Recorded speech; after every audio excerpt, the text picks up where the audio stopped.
Sir 1924 టైంలో మీద కేసులు పెట్టారు, మీరు జైల్లో కూడా వెళ్ళారు. అవునా? అప్పుడు ఎలా ఉంది పరిస్థితి? మీకు ఏమనిపించింది? ప్రజల కోసం పోరాడుతుంటే ఈ పరిస్థితి రావడానికి ఏంటి పరిస్థితి? ఒకటి సార్, అంటే ఈ ఇబ్బందులు ఇదంతా అయిపోయి వైసీపీలోకి వెళ్తామని అనిపించింది మీకు అప్పుడు? పెద్ద పెద్ద మాటలైతే నేను మాట్లాడిన అంటే అప్పుడు మీద కేసులు కూడా పెట్టారు కదా, కేసులు పెట్టారు, జైల్లో కూడా బంధించారు, కేసులు ఉన్నాయి నాకు.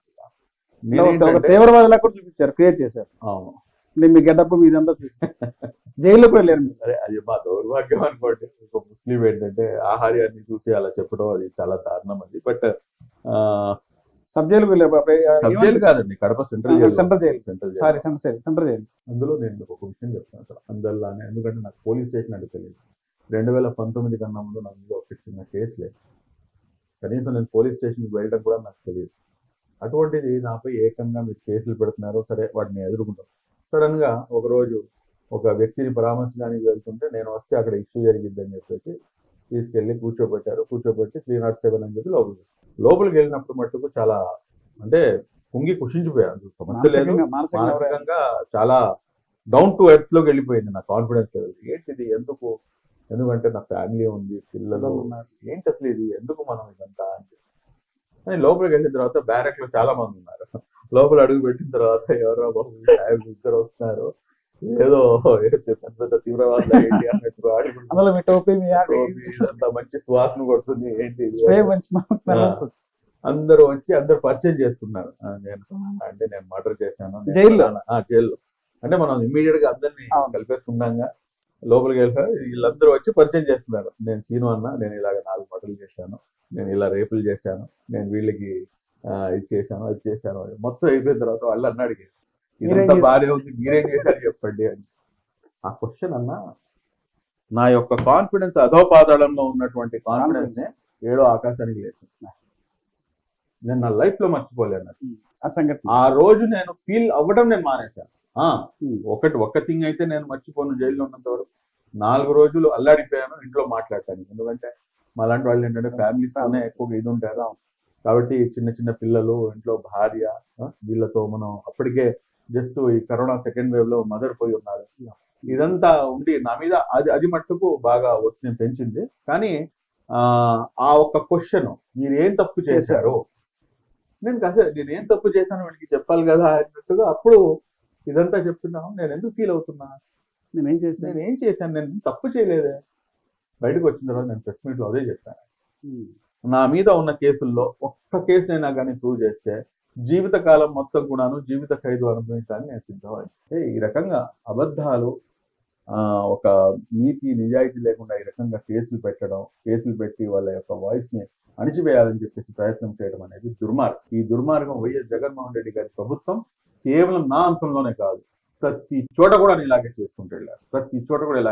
ఇప్పుడు రాష్ట్రంలో ఉన్నటువంటి ముస్లిం మైనారిటీస్ అంతా కూడా మా వైపే ఉన్నారని చెప్పి జగన్మోహన్ రెడ్డి చెప్తారు. నిజంగా ముస్లిం ఓట్ బ్యాంక్ అంతా వైసీపీకి ఉందంటారు? దానికి సూటిగా స్పష్టమైన సమాధానం ఏంటంటే 164 స్థానాలు ఈ రోజున మొత్తం 175 నియోజకవర్గాల్లో కనుక మీరు చూసుకుంటే కనుక ముస్లిం ప్రాబల్యం ఉన్నటువంటి స్థానాలు రాయలసీమ, అదేవిధంగా మనకి గుంటూరు, కృష్ణా, దాని తర్వాత నెల్లూరు, ఈ 8 జిల్లాల్లో అయితే మటుకు మీకు బాగా ప్రాబల్యం ఉన్నటువంటి ప్రాంతాలు. ఇందులో నుంచి నాకు తెలిసినంత వరకు, as per the best of my knowledge, నేను ఏది మాట్లాడినా కానీ విత్ అథెంటిఫికేషన్ ఆఫ్ ద ఏదైతే నా దగ్గర ఉందో డేటా ఉందో ఆ డేటాతో నేను మాట్లాడతాను.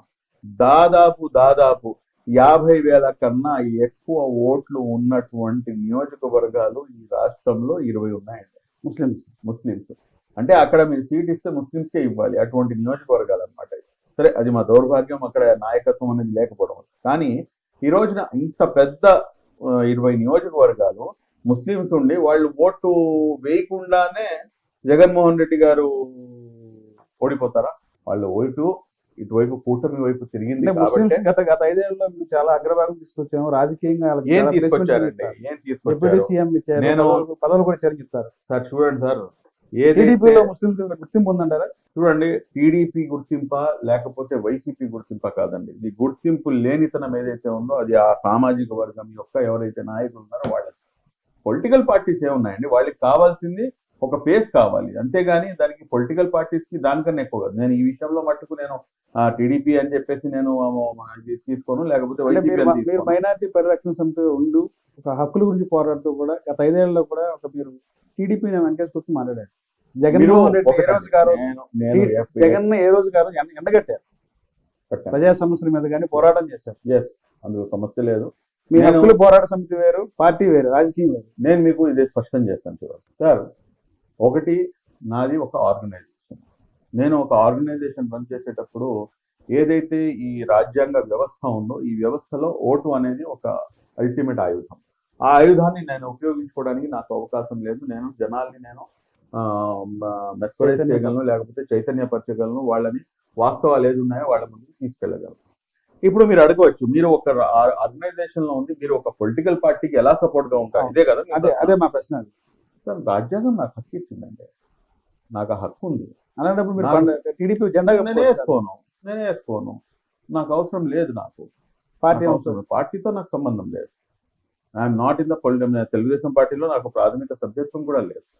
ప్రాథమిక సభ్యత్వం ఉంటేనే మీరు మాట్లాడాలంటే కనుక నాకు తెలిసి ఈ రోజు నాకు పొలిటికల్ పార్టీ అంటే గత 5 సంవత్సరాల్లో కూడా మీరు వైసీపీ ప్రభుత్వాన్ని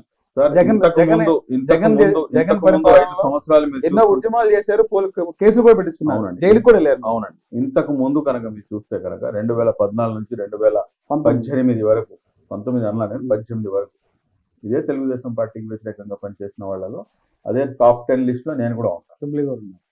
అంటే నేను ఇక్కడ చెప్పేది ఏంటంటేనంటే, చూడండి, అల్టిమేట్ గా somebody has to bell the cat.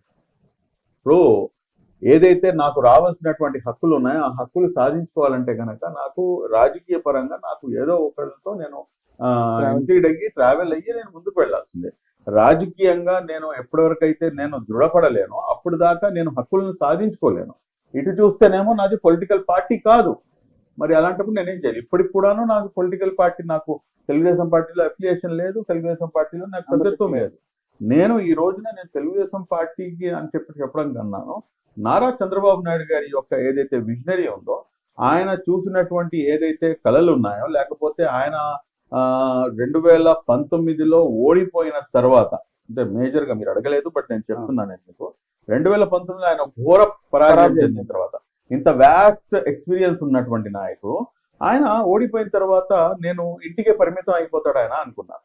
కానీ ఆయన ఇంటికి పరిమితం కాకుండా ప్రజల్లో తిరుగుతూ ప్రజల్లోకి వచ్చాడు. అంటే ఓటమి సర్వస్వం కాదు, గెలుపు సర్వస్వం కాదు అనేది ఆ వ్యక్తి అలాంటి యువకులకి నేర్పించాడు పాఠం. ఆయన ద్వారా నేను నేర్చుకున్నది. ఎస్, ఓటమినైనా కానీ మేము కళ్ళలో కళ్ళు పెట్టి చూడాలి, గెలిపోయినా కానీ దాన్ని ఆస్వాదించాలి, ఓటమిని కూడా ఆస్వాదించాలి. ఈ రోజున నేను ఛాలెంజ్ చేసి చెప్పగలను మీకు, ఎందుకంటే 2014 నుంచి 19 వరకు నేను అపోజిషన్ లీడర్ గా వైఎస్ జగన్మోహన్ రెడ్డి గారిని చూశాను. 2019 నుంచి 2024 వరకు చంద్రబాబు నాయుడు గారిని నేను అపోజిషన్ లీడర్ గా చూశాను. The best opposition leader. And ఆయన దరిదాపుల్లో కూడా వైఎస్ జగన్మోహన్ రెడ్డి గారు వెళ్ళారు. ప్రతిపక్ష నాయకుడు కూడా పనిచేయాలి. ప్రతిపక్ష నాయకుడుగా ఆయన వేస్ట్.